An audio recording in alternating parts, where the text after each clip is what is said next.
on se retrouve à nouveau, Madeleine Bala, dans cette émission Born to Worship. Je vous avais promis que nous allions commencer, nous allions continuer, après Born to Worship, l'événement que nous avons ici, notre moment d'adoration, rassemblement d'adorateurs que nous avons eu ici dans les studios de la radio-télévision La Foi en Jésus le 19 mai.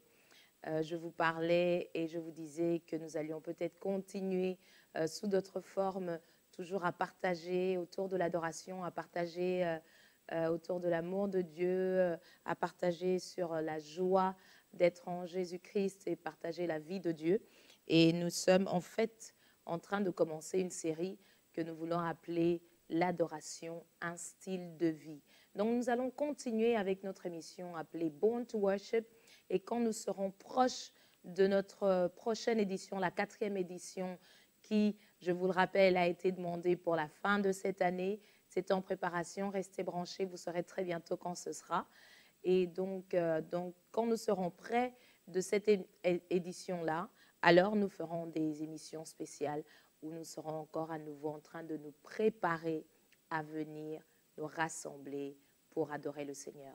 Et en attendant ces instants-là, nous allons simplement demeurer dans la parole de Dieu parce qu'il nous est dit que vous êtes en moi. Christ est en train de parler. Si vous demeurez en moi et que vos paroles demeurent en vous, vous allez porter beaucoup de fruits. Donc, il est de notre devoir de nous assurer que nous faisons notre part dans notre relation avec Dieu. Souvent, nous avons tendance à penser que tout va nous tomber, tout est fait par Dieu et dans notre relation, nous n'avons plus rien à faire et qu'en tant que croyant, en tant que celui ou celle qui marche avec Dieu, nous n'avons aucun devoir. Ça, c'est faux.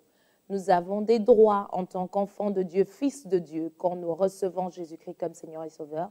Et nous avons aussi des devoirs, que moi j'appelle des responsabilités. C'est des responsabilités de quelqu'un qui est en amour. C'est en fait simplement le sens le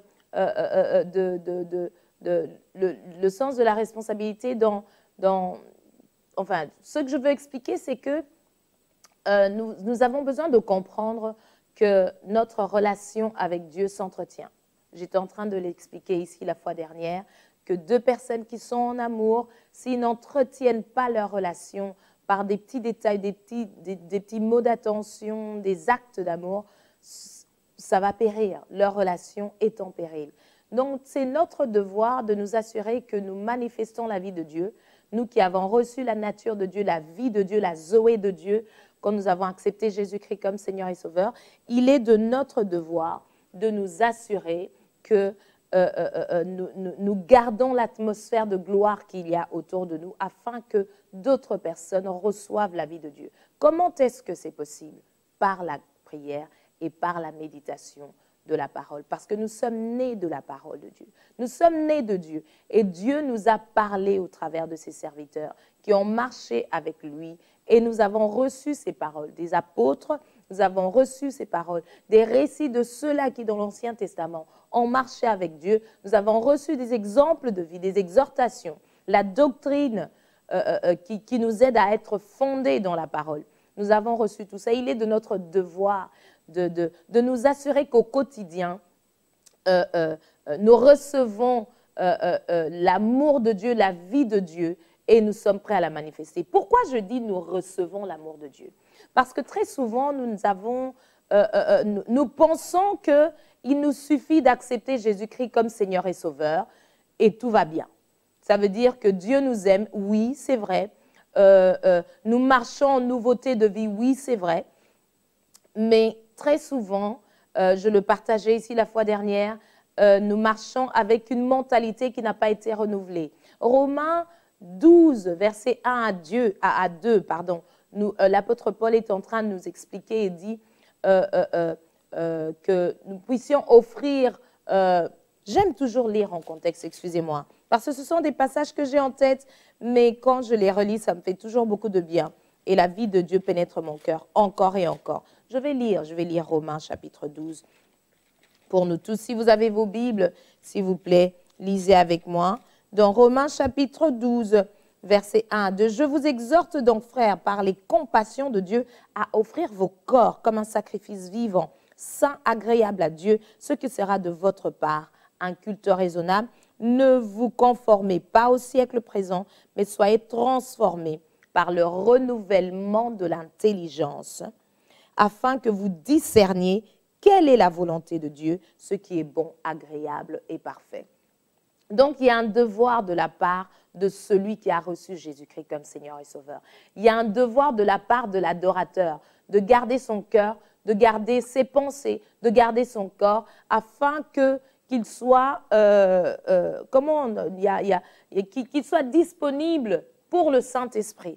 Parce que le Saint-Esprit travaille en tout temps, mais il a besoin que nous soyons disposés, disponibles, sensibles à sa direction, sensibles à ses instructions, à chaque minute, à chaque instant. Il peut nous instruire. Tu peux être dans une rue et puis il te demande « va à gauche ».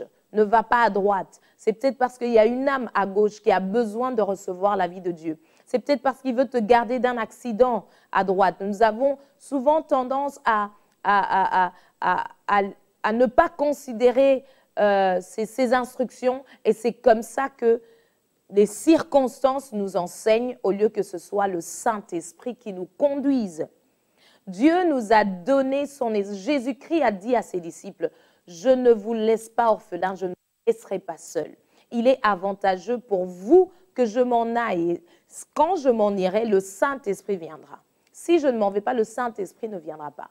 Mon esprit pourra demeurer sur chacun de vous. Maintenant, je suis physiquement une personne au milieu de vous, mais je voudrais que beaucoup de personnes partout là où ils sont, même moi, là où physiquement je ne serai pas, qu'ils soient capables de profiter et de se réjouir de mon esprit et d'entendre la voix de l'Esprit de Dieu leur parler, de leur montrer le chemin, la voie à suivre. » Je voudrais prendre un verset qui est pour moi un verset qui m'a beaucoup parlé, qui m'a beaucoup enseigné, Éphésiens 2, 10, et qui m'a vraiment décidé dans la vie à m'assurer que dans tout ce que je fais, et je pense que c'est le devoir de tout celui qui a reçu Jésus-Christ comme Seigneur et Sauveur. Je nous rappelle que l'adorateur, c'est simplement le croyant, celui qui a cru en la bonne nouvelle. C'est celui-là qui entre dans une relation avec Dieu. Et dès que tu entres dans cette relation avec Dieu, tu as besoin d'être enseigné comment marcher dans cette vie nouvelle et comment adorer Dieu. Parce que Dieu nous a prédestinés à un plan merveilleux ici sur la terre. Dès que tu reçois Jésus-Christ comme Seigneur et Sauveur, quelque chose de très important que nous devons savoir, nous ne vivons plus pour nous-mêmes. Il y a un verset qui me vient en tête, qui est dans Pierre, qui dit qu'avant nous vivions dans la vaine manière de vivre comme vivaient nos pères. Je vais le retrouver pour vous. Mais maintenant, nous sommes en Christ. Dieu nous parle au travers de Christ et nous marchons.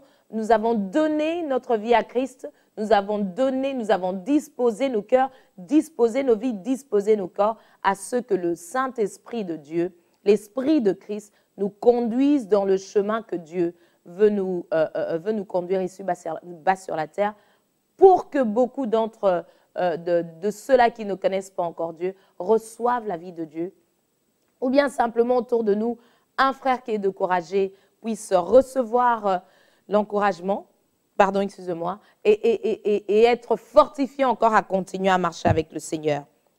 Donc, Éphésiens 2, verset 10, je vais lire, et dans le contexte, je vais lire à partir du premier verset. Ça me sera plus simple à comprendre. C'est l'apôtre Paul qui est en train de parler aux Éphésiens.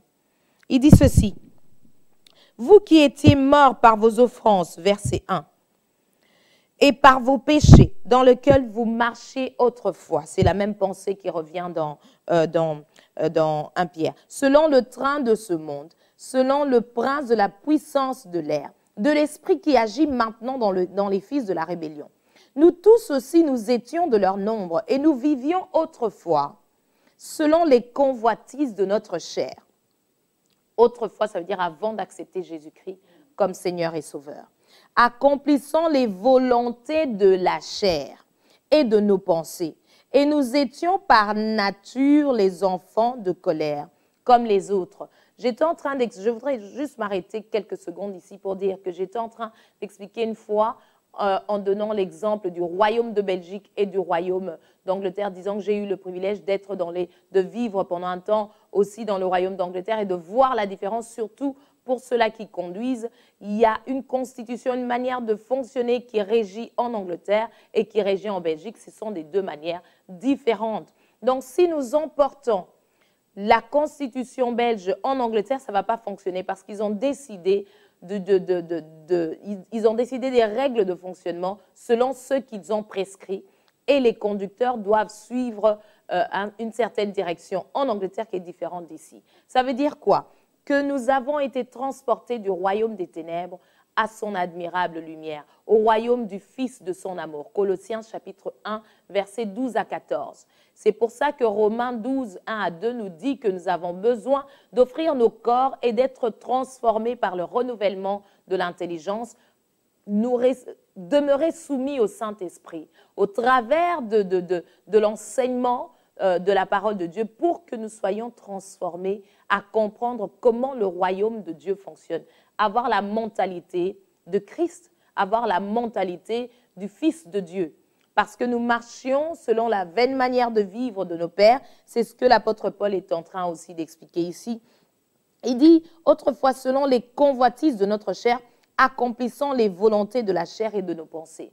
Moi, je le donne toujours comme un exemple en disant, c'est comme si nous sommes, dans ce que nous sommes, comme Thessaloniciens le dit, nous sommes esprit, âme et corps. Je suis un esprit, je possède une âme et je vis dans un corps. Ça veut dire que si vous me rencontrez en chemin qu'on ne se connaît pas, vous ne saurez rien de moi parce que c'est que l'enveloppe physique que vous voyez. Il faut qu'on se rencontre, qu'on parle et que j'ouvre ma bouche pour commencer à parler. Ces paroles, ce n'est pas mon corps qui l'exprime, ça vient d'un fonctionnement intérieur. Nous sommes esprits, nous possédons une faculté de raisonner, de penser et nous vivons dans un corps. Ça, c'est juste une enveloppe qui nous permet d'être légal ici sur la terre. Et donc, c'est ça qu'il faut comprendre. Et en esprit, le fonctionnement doit dépendre du Saint-Esprit, doit dépendre de la parole de Dieu. Et c'est l'Esprit de Dieu qui doit maintenant conduire tous les autres parties de notre être. Dans Thessaloniciens, l'apôtre Paul est en train d'exhorter les frères et dit que votre être tout entier soit gardé irrépréhensible, esprit, âme et corps, jusqu'à l'avènement de notre Seigneur Jésus-Christ. Donc, il n'y a pas de « je suis né de nouveau, mais j'aime encore faire ceci, j'aime encore faire cela ». L'apôtre Jean, dans les évangiles, dans les épîtres, il est en train de dire que celui qui aime Dieu ne pratique pas le péché. Ça ne le donne pas envie, ce n'est pas son truc. Son truc, c'est plaire, c'est s'assurer que dans sa relation, Dieu est content parce qu'il est en Christ et qu'il a compris pourquoi il est en Christ. Je disais que esprit, âme et corps doit être soumis au Saint-Esprit. Esprit, âme et corps doit dépendre de la parole de Dieu. Esprit, âme et corps doit être, le fonctionnement doit être clair. Nous devons être des personnes qui raisonnons de manière divine dans les choses de Dieu. Il ne s'agit pas que mon esprit seulement est soumis à la parole et le reste de mon être n'est pas soumis à la parole. Donc ici, l'apôtre est en train de nous dire que les volontés de la chair et de nos pensées, et nous étions par nature les enfants de la colère comme les autres. C'est comme si l'esprit est le président, l'âme, c'est le gouvernement, et le corps, c'est le monde dans lequel, l'âme, c'est comme le Premier ministre, et le corps, c'est le gouvernement. Donc, ce qui s'est passé dans le jardin d'Éden, moi, je vois ça toujours. J'aime bien voir les choses en images. Je vous parlais ici du fils prodigue et de son père qui l'attend au coin de la rue. J'aime bien voir ce qui s'est passé dans le jardin d'Éden comme un coup d'État qu'il y a eu. C'est comme s'il y a eu un coup d'État. Donc, l'esprit, l'âme et le corps. L'esprit est en train de conduire, il écoute Dieu, il comprend ce que Dieu est en train de lui expliquer. Ça, je parle d'Adam. Et puis, paf, il y a une information qui vient et qui est contraire à ce que Dieu a prescrit. Le diable vient avec sa ruse et il donne une information qui n'est pas correcte. Une information qui semble comme celle-ci, qui est celle qui vient de Dieu, mais qui en fait vient de l'ennemi. Et c'est l'homme lui-même qui a décidé d'accepter cette parole-là. C'est l'homme lui-même qui a reçu et dit, est-ce que Dieu a réellement dit? Dès qu'il a décidé de se soumettre, parce que nous nous soumettons aux informations qu'on nous donne. Quand tu décides de raisonner d'une manière, c'est toi qui as décidé de te soumettre à ce raisonnement-là parce que tu le trouves intéressant, parce que tu as décidé de ton libre arbitre. Dieu nous a donné le libre arbitre. Donc, il décide de se soumettre à cette parole de l'ennemi et il s'éloigne, il s'écarte. Tous sont empêchés et sont privés de la gloire de Dieu. Il s'éloigne, il meurt. C'est ça la mort en fait. La mort physique a suivi dans le corps. Ça a commencé dans l'esprit d'Adam. Il y a eu séparation. C'est là qu'on appelle la mort. La vie de Dieu n'est plus là. Parce qu'on voit souvent la mort que la mort physique. La mort spirituelle, c'est aussi quelqu'un qui est né de nouveau, mais qui n'entretient pas, comme je le disais, sa relation avec le Saint-Esprit. Il est mort, il n'apporte aucune vie. Dieu avec la femme samaritaine, là où il était, cette femme a dit, waouh, il y a une vie qui est en train de me pénétrer. Elle est différente de tout ce que j'entends au quotidien. J'entends toujours des gens qui m'insultent parce que j'ai 5 maris. J'entends toujours des gens qui sont en train de me calomnier parce que j'ai 5 maris, parce que j'ai eu 5 maris, parce que j'ai cette étiquette-là de prostituée et de celle-là qui vit une vie de débauche. Mais ces paroles qui viennent ici, là, non, non, non. La vie qui vient avec cet homme, elle est différente. La vie de Dieu.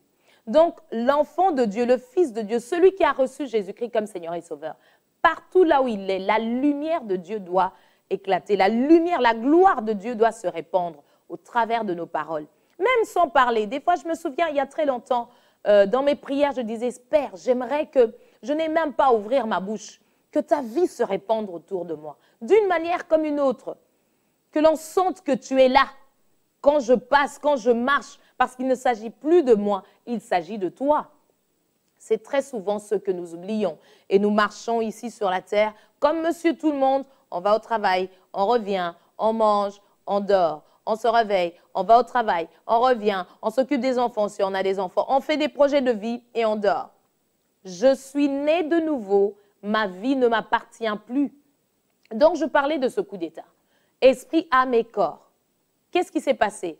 Le Premier ministre a fait le coup d'État au président, il enferme le président. Donc, quand Adam a péché, c'est comme les désirs de son âme, sa chair a pris le dessus sur son esprit. Son esprit n'est plus soumis au Saint-Esprit. Et donc, maintenant, il vit comme bon lui semble. C'est ça ce que Paul est en train de nous expliquer ici. Et nous vivions autrefois, verset 3, Éphésiens chapitre 2, verset 3, pour ceux-là qui nous rejoignent maintenant. Et nous vivions autrefois selon les convoitises de notre chair. L'apôtre Jean est en train d'en parler aussi. Il dit, il y a 3 choses qui sont ceux-là qui nourrissent le péché, qui sont la convoitise des yeux, la convoitise de la chair et l'orgueil de la vie. Ce sont des choses qui nourrissent la chair et qui nous poussent au péché. Et l'apôtre Jacques aussi insiste là-dessus. Il dit que Dieu n'est pas tenté, que Dieu ne tente personne. Que personne ne dise qu'il a été tenté par Dieu.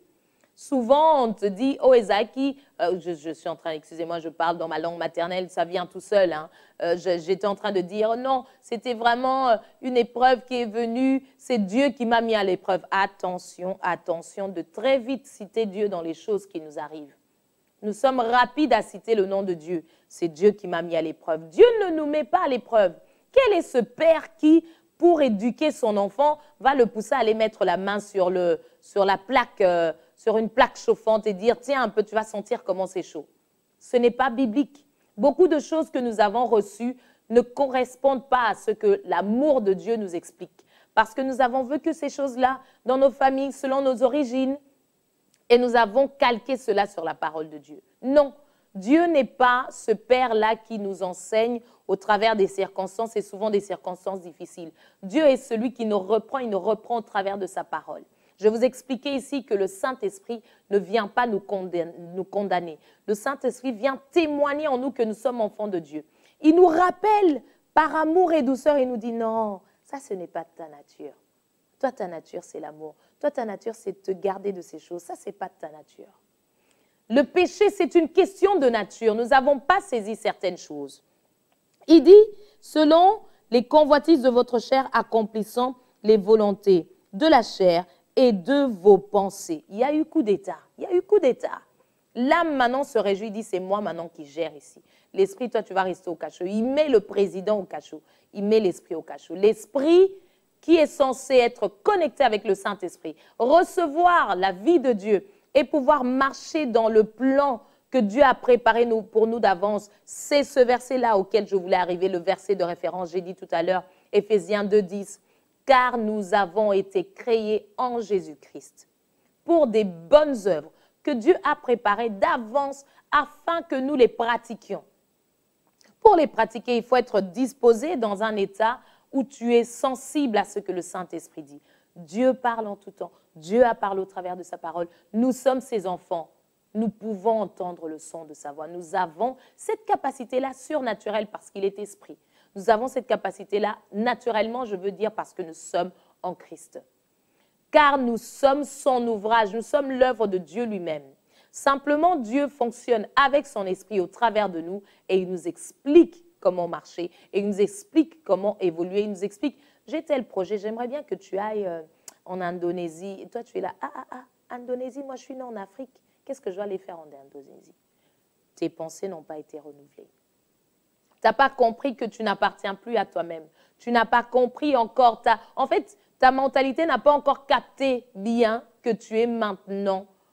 Ton corps, ton esprit et ton âme sont soumis à Dieu et sont là pour l'œuvre de Dieu. Nous sommes à son service. Nous sommes ses enfants, nous sommes à son service. Coup d'État, je disais. Je n'arrive pas à terminer encore cette pensée. Qu'est-ce que je veux dire par là? Je veux dire que l'âme avait repris le dessus, l'esprit est au cachot. Le corps, alors, maintenant, bon, le gouvernement, lui, suit l'ordre de celui qui est au pouvoir. Hein. Si c'est le Premier ministre qui est au pouvoir et qui donne maintenant des ordres et qui veut tout changer, il dit non, le projet là qu'on avait, on va faire ceci au lieu de faire cela. Lui, là, il réfléchissait pas bien. Moi, je viens avec des idées concrètes. Bon, s'ils sont concrets, on va voir les résultats dans quelques temps. Tout être humain ici-bas sur la terre a le besoin d'être rempli par la vie de Dieu. Salomon a dit dans Ecclésiaste chapitre 3, si je ne m'abuse, il a dit que Dieu a mis dans nos cœurs la pensée de l'éternité, bien que l'homme ne puisse pas saisir l'œuvre que Dieu fait du commencement jusqu'à la fin. Mais la pensée de l'éternité, elle est là. C'est comme ça que quelqu'un sera mal à l'aise. Il y a quelque chose qui me manque, je ne sais pas. Et quand il se retrouve dans une circonstance où il y a l'adoration, il y a les enfants de Dieu et à la vie de Dieu, il se rencontre avec un prédicateur. C'est comme ça qu'on dit, priez pour qu'il y ait des gens qui soient envoyés pour partager la bonne nouvelle. Il dit, voilà, c'est ça qui me manquait. Il y a un trou, je connais un prophète qui parle de ça comme un trou. Il y a un trou dans nos cœurs qui n'a la forme que de Dieu, parce que nous sommes ses enfants. Et qui peut être rempli que de la parole de Dieu, rempli que de Dieu. C'est comme un puzzle, il y a une case qui manque. Il n'y a que la forme de ce puzzle-là qui peut remplir pour que l'image maintenant soit complète et soit claire. Car nous sommes son ouvrage, ayant été créés en Jésus-Christ. Le mot qui décrit ouvrage, c'est un mot grec qu'on dit poïma. Et c'est un mot, depuis que je l'ai découvert, c'est un mot que j'ai gardé. C'est un nom que j'ai gardé. Poïma, ça veut dire chef-d'œuvre. Ça a pénétré le français dans le sens de poème. Vous savez, quand quelqu'un est en amour et qu'il a besoin d'exprimer son amour, vraiment, il trouve tout son Molière sort, quoi. À un moment, il ne se retient plus et on se demande même où est-ce qu'il a étudié. Donc, un poïma, c'est l'œuvre de Dieu lui-même, chef-d'œuvre. Si vous voyez les arbres, vous voyagez, on voyage souvent pour aller faire du tourisme. Le tourisme nous fait découvrir quoi? L'œuvre de Dieu sur la terre. Ça, c'est l'œuvre que Dieu a créée. Mais l'œuvre maîtresse, comme on dit en français, masterpiece, on appelle ça en anglais, c'est l'œuvre maîtresse, la pierre angulaire dans le sens il a fait beaucoup de choses, mais celle qui vraiment, son œuvre vraiment qui fait asseoir tout ça et qui donne de la valeur à tout ce qu'il a fait, c'est l'être humain, c'est l'homme. L'homme a été créé à l'image de Dieu lui-même. Les arbres ont été créés, les animaux ont été créés, les poissons de la mer ont été créés. Et puis il a dit, faisons l'homme à notre image selon notre ressemblance, afin qu'il domine sur les poissons de la mer, les oiseaux du ciel et tous les reptiles qui rampent sur la terre. Il dit faisons, faisons, expliquons. Donc, en fait, ce que je veux expliquer, c'est quoi? C'est que nous sommes l'ouvrage de Dieu. Nous avons reçu la vie de Dieu. Nous sommes ici bas sur la terre pour des grandes œuvres que Dieu a préparées d'avance. Et pour pouvoir les comprendre, pour pouvoir marcher selon ces œuvres-là, nous avons besoin de rester soumis au Saint-Esprit. Aussi bien nous avons des droits parce que nous sommes en Christ et dans ce droit-là, et Dieu en tant que Père nous protège, nous aime, nous conduit, nous garde.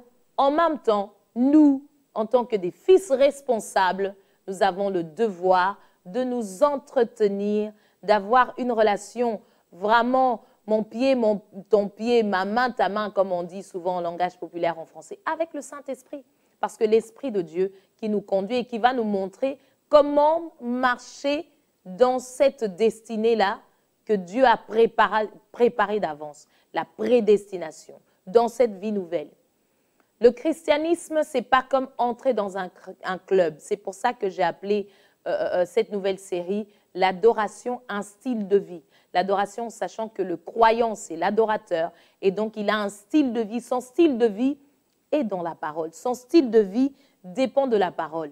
Psaume chapitre 1 dit « Heureux l'homme qui ne marche pas selon le conseil des méchants, qui ne s'arrête pas sur la voie des pécheurs et qui ne s'assied pas en compagnie des moqueurs. » Qui ne s'arrête pas sur la voie des pécheurs, ça veut dire que lui n'est plus pécheur. C'est quelque chose de très important à savoir. Parce que souvent, nous sommes là, « Seigneur, je suis pécheur, pardonne-moi ». Ça veut dire qu'il y a un besoin d'enseignement pour une meilleure compréhension. Celui qui a reçu Jésus-Christ n'est plus pécheur. Soit tu es pécheur, soit tu es croyant. Quand tu as cru en l'œuvre salvatrice de Jésus-Christ pour ta vie, tu es né de nouveau. Tu es né en Dieu, tu es né dans la vie de Dieu, tu es né dans la parole de Dieu, tu es différent. C'est dans cette marche-là maintenant que le Saint-Esprit, comme je le disais la fois dernière, Tite chapitre 2, verset 11, la grâce nous enseigne à renoncer à l'impiété, à tout ce qui ne correspond pas à ce style de vie-là. Mais c'est parce que le Saint-Esprit nous l'enseigne. Ce n'est ni par force, ni par puissance. Saisissons la différence, c'est très, très important. Voilà, donc je voulais mettre ici, on me rappelle le temps, je vais devoir m'arrêter. J'aime bien parler de Jésus et des fois, c'est difficile pour moi de m'arrêter dès que je suis lancée. Mais vraiment, j'aimerais encourager un frère, une sœur à savoir que tu es le bien-aimé de l'Éternel, tu es aimé par Dieu et que tu as la capacité d'entendre le son de sa voix, parler à ton cœur et te montrer le chemin, la voie à suivre. Ni la condamnation, ni la peur ne doivent t'arrêter. Nous appartenons à Dieu et nous sommes ici bas sur la terre pour un plan de bonheur et non de malheur. Jérémie chapitre 29, verset 11, afin que nous ayons un avenir et de l'espérance. Donc voilà, vraiment, je vous laisse ces paroles dans le nom de Jésus. La grâce de Dieu est capable de mieux que les paroles que je suis en train de dire. Je crois en la vie de Dieu qui porte ces paroles et qui touche la vie de quelqu'un maintenant dans le nom de Jésus-Christ. Nous nous retrouvons comme chaque semaine, vendredi à 20 h sur Orao TV. Nous bénissons Dieu pour la radio-télévision La Foi en Jésus et pour tout ce qui s'y produit en tout cas. À très bientôt, à la semaine prochaine, je vais vous dire.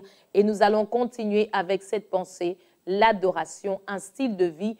Nous n'irons nulle part. Nous allons demeurer dans la parole de Dieu, dans ce que le Seigneur nous a laissé. Dieu nous a laissé sa parole, nous a laissé son esprit. Son esprit vivifie la parole et nous guide la lumière, comme une lampe à mes pieds, une lumière sur mon sentier. Il est en train de nous vivifier, de nous montrer comment suivre.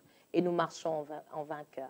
Merci beaucoup pour votre temps et vraiment restez connectés.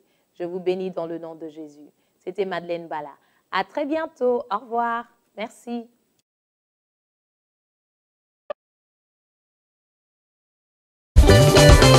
Ah,